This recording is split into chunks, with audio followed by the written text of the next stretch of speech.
Vous êtes sur France Info, sur le canal 27 dans la matinale d'information et je m'en vais rapidement, mais avec un pas assuré quand même, rejoindre toute l'équipe. Il ne s'agirait pas de trébucher maintenant, les amis. Toute l'équipe qui est réunie autour de la table pour vous informer ce matin. Et puis l'invité d'actu ce matin, on va parler des crèches privées comme publiques. Un rapport parlementaire parle cette semaine d'un système à bout de souffle. Mon invité d'actu tout à l'heure à 7h20. Pour l'heure, 7h, le journal Lorraine Barrière. Ce matin sur France Info, quel accueil pour la petite enfance? Le projet de rapport de la commission d'enquête de l'Assemblée nationale sur les crèches fait un constat. Le système est à bout de souffle. Complexité administrative, sous-financement chronique, insatisfaction des usagers et personnel exsangue. Voilà le bilan. Bilan et solution avec mon invité d'actu ce matin. Bonjour Stéphane Garec. Merci d'être en direct avec nous ce matin. Vous êtes secrétaire fédéral à la CFDT Santé Sociaux, spécialiste donc de la petite enfance. Après 6 mois de travail d'une enquête parlementaire, des auditions, des déplacements, on a droit à un rapport et puis à un contre-rapport de députés de la France Insoumise. On va essayer d'éclaircir tout ça pour nos téléspectateurs. Ce qui ressort, c'est qu'on a trop privilégié la quantité de places en crèche à la qualité. Je pense qu'on peut le voir comme ça, la rapidité d'ouverture du nombre de places pour accueillir les nouveaux bébés. C'est quand même essentiel, mais on a peut-être confondu vitesse et précipitation. Et les choix qui ont été faits pour pouvoir ouvrir un maximum de nouvelles places le plus rapidement ont été faits un peu dans la facilité, dans l'abaissement des normes. On préconise une réforme structurelle. Voilà. Moi, j'aimerais savoir si on a un problème de moyens, comme dans bien des domaines, ou d'organisation, comme dans d'autres domaines. Je pense que l'un entraîne l'autre, si vous voulez. C'est qu'on n'a pas les moyens suffisants à une bonne organisation, tout simplement. Alors, quand on n'y est pas directement concerné, c'est parfois dur d'y voir clair. Il y a plusieurs modèles, plusieurs acteurs. Il y a des crèches municipales, familiales, associatives, des grands groupes privés. Mais ce qui revient, c'est qu'il y a une politique du chiffre qui aurait entraîné une dégradation des conditions de travail. Précisons-le, et ça vous concerne directement, les rapports dénoncent un épuisement des professionnels de la petite enfance. Oui, mais c'est ce qui nous alerte, nous, depuis bien longtemps. Et j'étais venu sur ce plateau il n'y a pas très très longtemps quand même...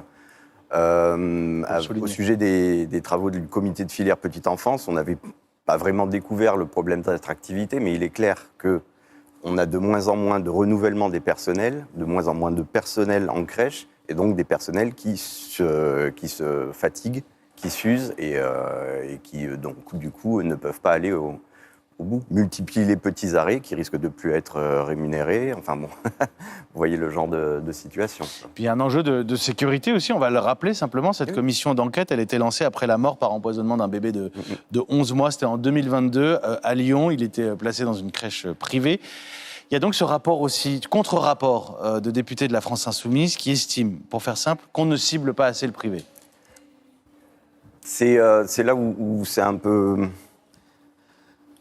la logique qui emmène justement ce manque de personnel, la logique qui va dans le sens de toujours plus de places rapidement ouvertes et où on calcule en nombre de berceaux et pas véritablement en termes de qualité d'accueil, oui, effectivement, on peut dire que de manière inhérente, il est présent dans un modèle économique, pas forcément dans le modèle associatif. Ce que soulignent ces députés, et je vous soumets ce chiffre-là, c'est que 93% des fermetures administratives, donc décidées par le préfet pour motif de sécurité, le seraient sur des établissements privés. Mais parce que c'est aussi, en fait, si vous voulez, c'est un nombre de proportions. Il y a beaucoup plus de micro-crèches lucratives qui ouvrent qu'autre chose. Donc, une question de nombre.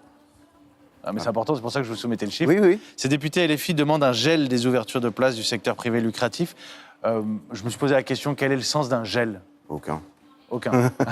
Merci. Non, je veux dire très clairement, il faut améliorer la norme, il faut améliorer les conditions de travail des salariés, il faut améliorer les conditions d'accueil des jeunes enfants, mais il faut pouvoir le faire justement avec tous les outils qui sont à notre disposition.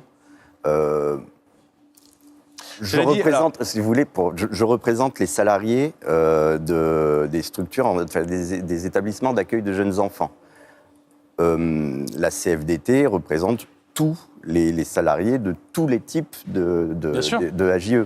Donc on ne peut pas condamner les personnes qui travaillent dans une... Non, mais alors, moi, il y a peut-être un problème de modèle. Je vais reprendre un autre élément de ce que disent ces députés dans ce contre-rapport. Ces députés parlent de marchandisation à marche forcée avec une logique de rentabilisation, de financiarisation. Et pour n'évoquer qu'un détail, certains groupes payent des loyers pour une partie de leurs bâtiments à des sociétés civiles immobilières qui appartiennent à leurs actionnaires.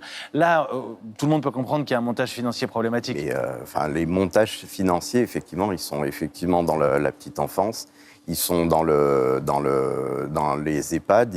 Voilà, on sait, si vous voulez, que par manque de contrôle, par manque d'établissement de normes, cette logique est rendue possible dans ces secteurs.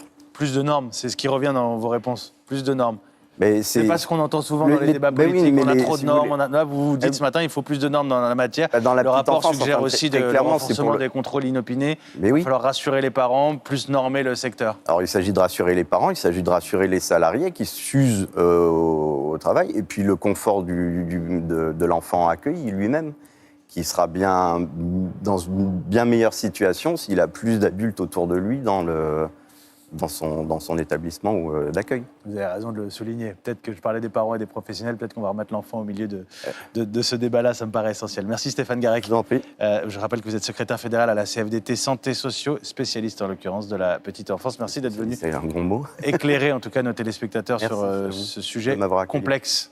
C'est pour ça qu'on voulait prendre le temps aussi ce matin. 7h27, la météo, Valérie Maurice.